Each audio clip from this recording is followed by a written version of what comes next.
Hello my dear students, welcome to mastermind classes. Dear, कैसे हो आप सभी? गुड मॉर्निंग भाई, राधे राधे, जय श्री कृष्णा।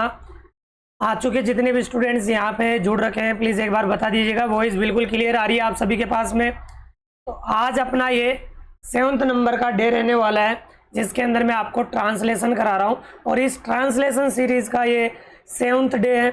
इससे पहले ऑलरेडी मैं 6th क्लास कंप्लीट कर चुका हूँ चैनल के ऊपर। विदिन 15 डेज़ के अंदर आपको मैं ट्रांसलेशन करना सिखा दूंगा।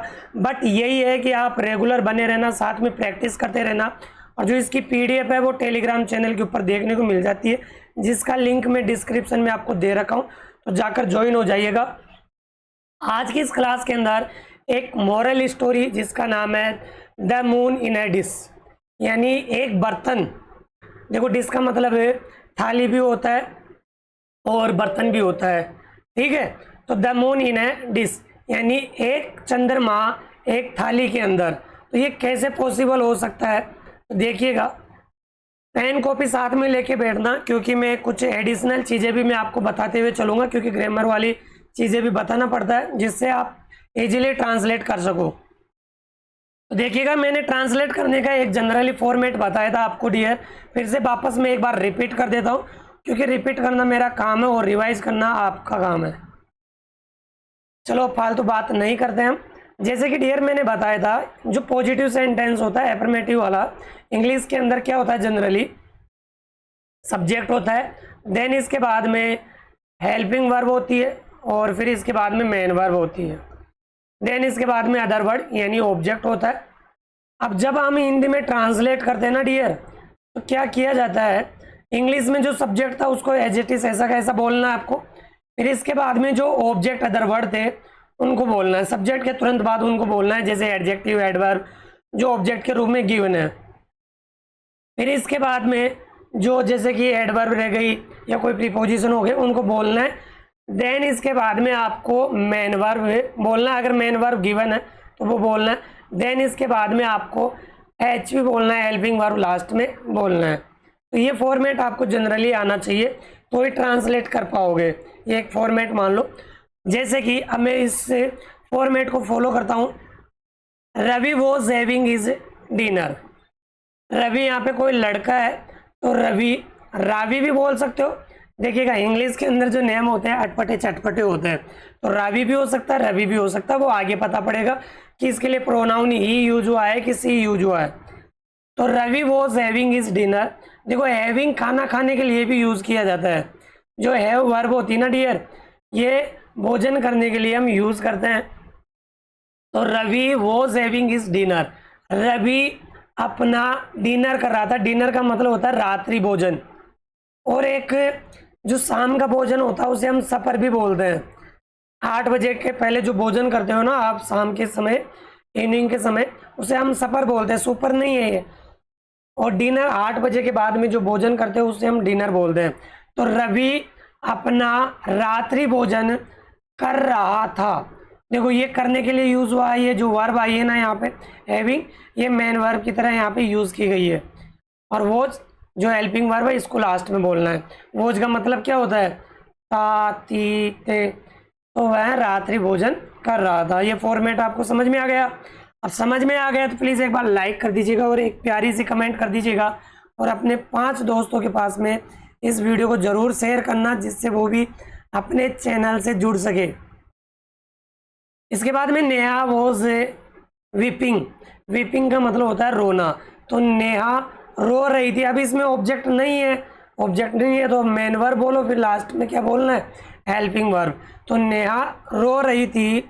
सी was his younger sister.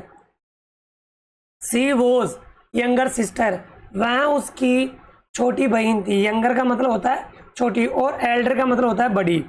Elder का मतलब क्या होता है, बड़ा या बड़ी।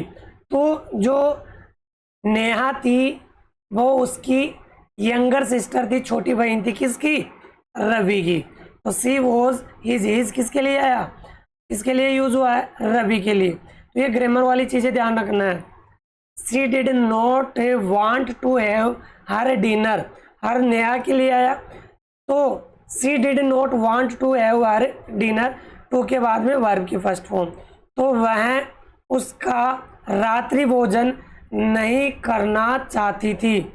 जब टू से दो वर्ब जुड़ी हुई होती ना डियर, तो टू के बाद वाली वर्ब को पहले बोलना है और टू से पहले वाली वर्ब को बाद में बोलना है। ठीक है, इस तरीके से आपको रिपीट करना है। तो वह अपना रात्रि भोजन नहीं करना चाहती थी। Mummy took Neha out of the house.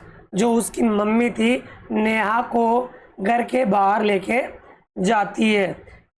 टुक यानी ले जाना। नेहा लुकअप, नेहा ऊपर की तरफ देखती है। देखो लुकअप का मतलब होता है ऊपर देखना। The stars were twinkling around the shining moon. Shining moon का मतलब होता है चमकता हुआ चंद्रमा। तो द स्टार्स, और जो यूनिवर्स में जो थिंग्स होती है, प्लेनेट होते हैं और जो स्टार्स होते हैं, उनके पहले हम द आर्टिकल का यूज करते हैं। तो the stars were twinkling, twinkling का मतलब होता है टिमटिमाना, यानी स्टार्स टिमटिमा रहे थे।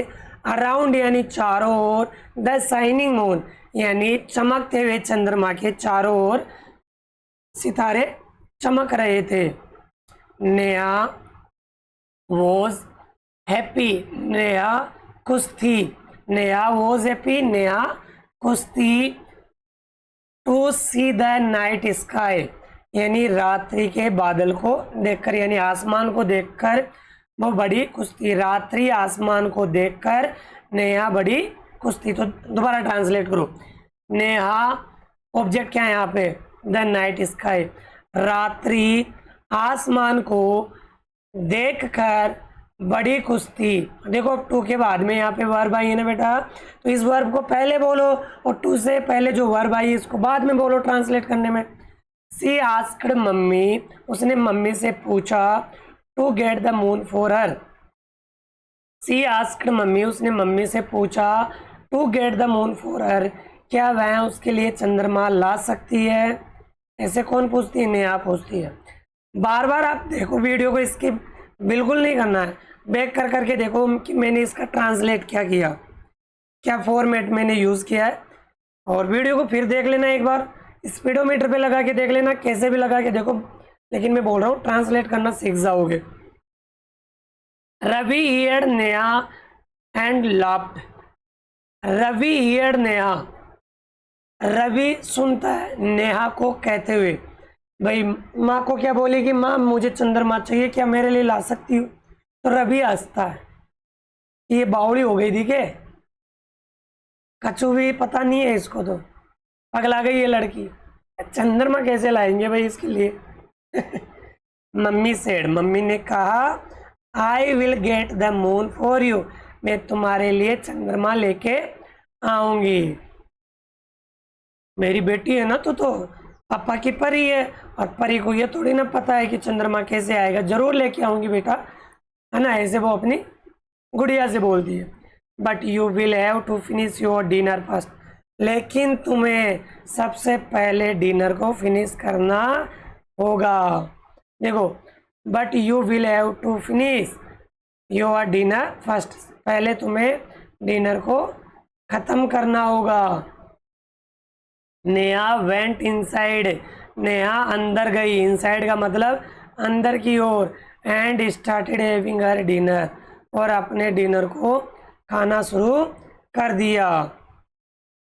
अब आगे देखिएगा, ये देखिएगा, ये रही पापा की परी और ये पापा की पत्नी। ठीक है, समझ में आ रहा है बेटा। चलो जी। Ajay looked at mummy, Ajay mummy की तरफ देख रहा था। देखो रवि भी था और अजय भी था। He wondered how she will get the moon for Neha. He wondered यानी वॉन्डर्ड का मतलब होता है आश्चर्यचकित होना, यानी वह अचंभित हुआ कि माँ उसके लिए कैसे चंद्रमा लेके आएगी। नेहा फिनिश्ड, अरे देखो इसको हम फिनिश्ड नहीं बोलेंगे, फिनिश्ड बोलेंगे। क्या बोलना है, देखो एस एच के बाद में अगर ईडी जुड़ा हुआ मिल जाता ना, तो इस ईडी का प्रोनाउंस हम तय करते हैं। तो ये प्रोनाउंस वाली क्लासें भी यूट्यूब पे मैंने ऑलरेडी आपको दे रखी है, और अभी मैम भी पढ़ा रही है वहीं, इनको देख लेना। देख सी एच के बाद में भी अगर ईडी जुड़ा हुआ मिल जाता है तो भी हम इसका प्रोनाउंस तय करते हैं, ऐड नहीं करते। Mummy went in the kitchen, mummy kitchen में गई। सी केम, यहाँ पे विजिबल है ना अच्छे से, she came back with a big dish of water, वह एक बड़ा सा बर्तन लेके आती है। देखो सी केम वह आई, बैक यानी वापस, विद यानी साथ में, ए बिग यानी एक बड़े से बर्तन, ओ वाटर यानी पानी के बड़े से बर्तन के साथ में वापस आती है। ऐसे बैक साइड में ट्रांसलेट किया करो डियर। सी वेंट आउटसाइड, वह बाहर गई। द चिल्ड्रन फॉलोड हर, बच्चे भी उसके पीछे पीछे जाते। फॉलोड का मतलब होता है पीछे पीछे जाना। नेक्स्ट आगे देखिएगा, देखो रवि, अजय, अजय क्या पता कहाँ पे है। देखो mummy kept the dish on the floor, mummy kept the dish, mummy ने बर्तन को रखा। केप्ट का मतलब होता है रखना। ऑन द फ्लोर यानी फ्लोर के ऊपर, फ्लोर यानी जो छत थी ना, देखो हम पर्स भी बोल सकते हैं और छत वाला हिस्सा भी बोल सकते हैं। सी कोल्ड नेहा, कोल्ड नहीं बोलना है इसको, कोल्ड बोलना है। सी कोल्ड नेहा यानी उसने नेहा को बुलाया और कहा हेयर इज द मून, देखो यहाँ है चंद्रमा। बट देखो कैसे बोलोगे, हेयर यानी यहाँ, इज यानी है, द मून यानी चंद्रमा, यहाँ चंद्रमा है। वर्ब को बाद में बोलना है। बट डोंट टच इट, लेकिन इसे टच मत करना। लेकिन इसे, ये इट किसके लिए आया, मून के लिए, लेकिन इसे टच मत करना। इफ यू डू, यदि तुम ऐसा करती हो, डू का मतलब करना, इट विल गो अवे, वह दूर चला जाएगा। जैसे तुम इस चंद्रमा को छुएगी ना तो ये दूर चला जाएगा, तेरे से रूठ जाएगा। नेहा लुक्ड इनसाइड, नेहा ने उस बर्तन के अंदर देखा। The dish, Neha looked inside the dish यानी नेहा ने उस बर्तन में देखा। सी कुड सी द मून, वह चंद्रमा को देख सकती थी। कुड यानी सकता, सकती पास्ट फॉर्म है।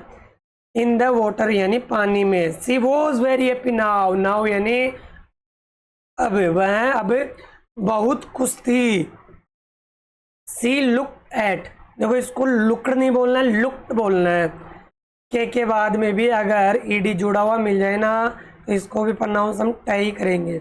एट मम्मी यानी उसने मम्मी की तरफ देखा। और जब कभी भी लुक के साथ में प्रीपोजिशन देखने का सेंस आता है ना तो इसके लिए हम एट का यूज करते हैं।